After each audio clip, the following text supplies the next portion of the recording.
कक्षा 10 विषय गणित इकाई 6 त्रिभुज प्रश्नावली 6.5 का प्रश्न क्रमांक पहला।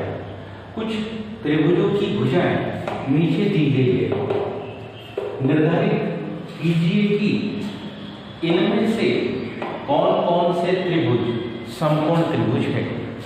जैसे पहले त्रिभुज की 3 भुजा दी है, 7 सेंटीमीटर, 24 सेंटीमीटर, 25 सेंटीमीटर। दूसरे त्रिभुज की 3 भुजा 3, 8 और 6। तीसरे त्रिभुज की 3 भुजा 50, 80 और 100। हम इनमें से किन्हीं दो को हम करेंगे और निर्धारित करेंगे कि दिया गया त्रिभुज समकोण त्रिभुज है या नहीं। कैसे निर्धारण करना?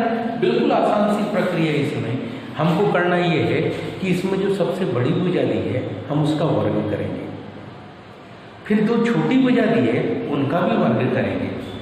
2 छोटी भुजाओं के वर्गों का योगफल यदि बड़ी भुजा के वर्ग के योगफल के बराबर आएगा तो हम कहेंगे हाँ, यह समकोण त्रिभुज की भुजाएं है। और अगर नहीं आता तो हम कहेंगे ये समकोण त्रिभुज की भुजाएं नहीं है। तो सबसे पहले माना कि पहली आकृति में त्रिभुज, माना पहली आकृति में त्रिभुज ABC में मान लो कि AC कितना 25 सेंटीमीटर। तो AC का वर्ग कौन सी भुजा? AC भुजा का जो वर्ग करेंगे तो 25 का वर्ग करेंगे तो 25 का 25 में गुना होगा 625। ठीक है। तथा दूसरी भुजा AB को मान लो, AB को मान लिया कि 24 सेंटीमीटर। अगर AB 24 सेंटीमीटर है तो जब हम AB का वर्ग करेंगे तो AB का वर्ग यानी 24 का वर्ग, 24 का 24 में जब गुणा करते तो मान आता है 576। वह तीसरी भुजा BC मान लो कि वो कितनी है, तो तीसरी भुजा BC मान लो हमारे पास है कितनी 7 सेंटीमीटर। तो जब हम BC का वर्ग करेंगे तो BC का वर्ग रहेगा साथ ही 49। हमारे पास यहां सबसे बड़ी भुजा AC थी जिसका वर्ग 625, 2 छोटी भुजाओं का वर्ग क्रमशः हमारे पास 576 और 49 है। इन 2 छोटी भुजाओं के वर्गों के योगफल को हम जोड़ के देखेंगे। कौन सा? AB का वर्ग धन BC का वर्ग। AB का वर्ग हमारे पास है 576, BC का वर्ग हमारे पास है 49। अगर 576 में हम 49 को जोड़ देते तो योगफल आ गया कितना 625। कहने का क्या मतलब? AB का वर्ग धन BC का वर्ग 625 के बराबर आ गया, जो समीकरण 1 के बराबर आ गया। कौन सा समीकरण? 2। समीकरण 1 इसके समीकरण 2 के बराबर आ गया। यानी कंडीशन क्या बनी? कंडीशन हमारे पास बनी AC वर्ग बराबरी से AB का वर्ग धन BC का वर्ग, यानी 2 छोटी भुजाओं के वर्गों का योगफल, 2 छोटी भुजाओं के वर्गों का योगफल बड़ी भुजा के वर्ग के बराबर है। इसलिए हम लिखेंगे अतः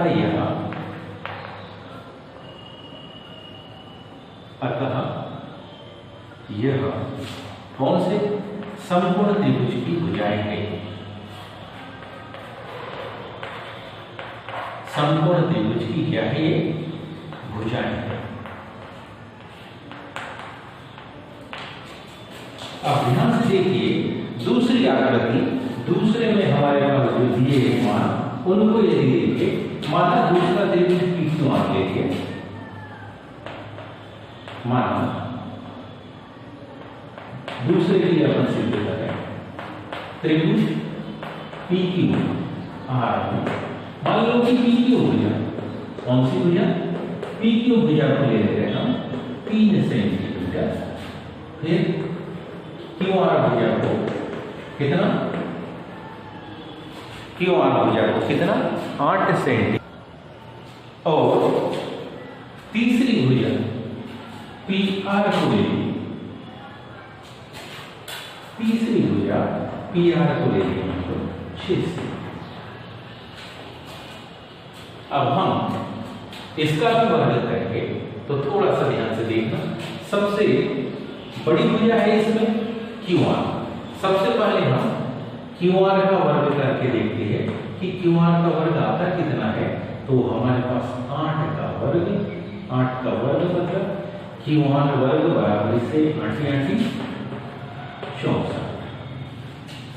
फिर हम दो छोटी भुजाओं के वर्गों का योगफल करेंगे, यानी पी क्यू का वर्ग मतलब 3 का वर्ग, 3 का वर्ग यानी कि 3 तिया 9।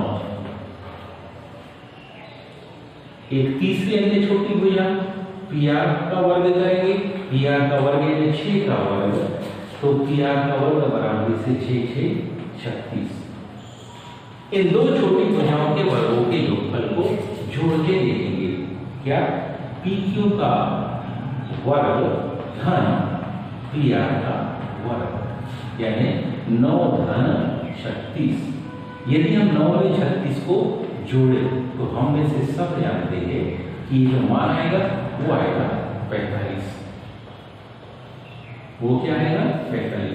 जो बड़ी भुजा का वर्ग है वो है 64 और दो छोटी भुजाओं के वर्गों का योगफल है वो कितना आ गया? 45।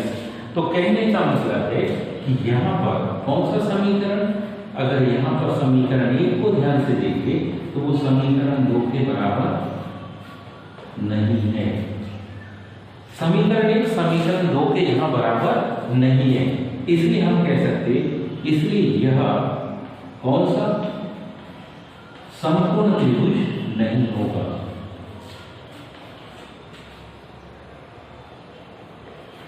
क्यों नहीं होगा? क्योंकि हम में से सभी ने कौन सा बोधायन, हम में से सभी ने कौन सा बोधायन पाइथागोरस प्रमेय पढ़ा है। वो क्या कहता है? वो कहता है कर्ण का वर्ग बराबर से लंब का वर्ग धन आधार का वर्ग।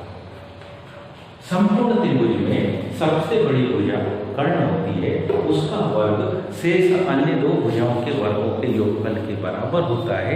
अगर वो दो भुजा के वर्गों के योगफल के बराबर नहीं आ रहा, इसका मतलब वह आकृति संपूर्ण त्रिभुज की हो ही नहीं सकती। या तो वो न्यून कोण होगी या तो वो अधिक कोण होगी। उम्मीद है आप सभी को समझ में आया होगा। आज के लिए इतना ही, शेष कल। धन्यवाद।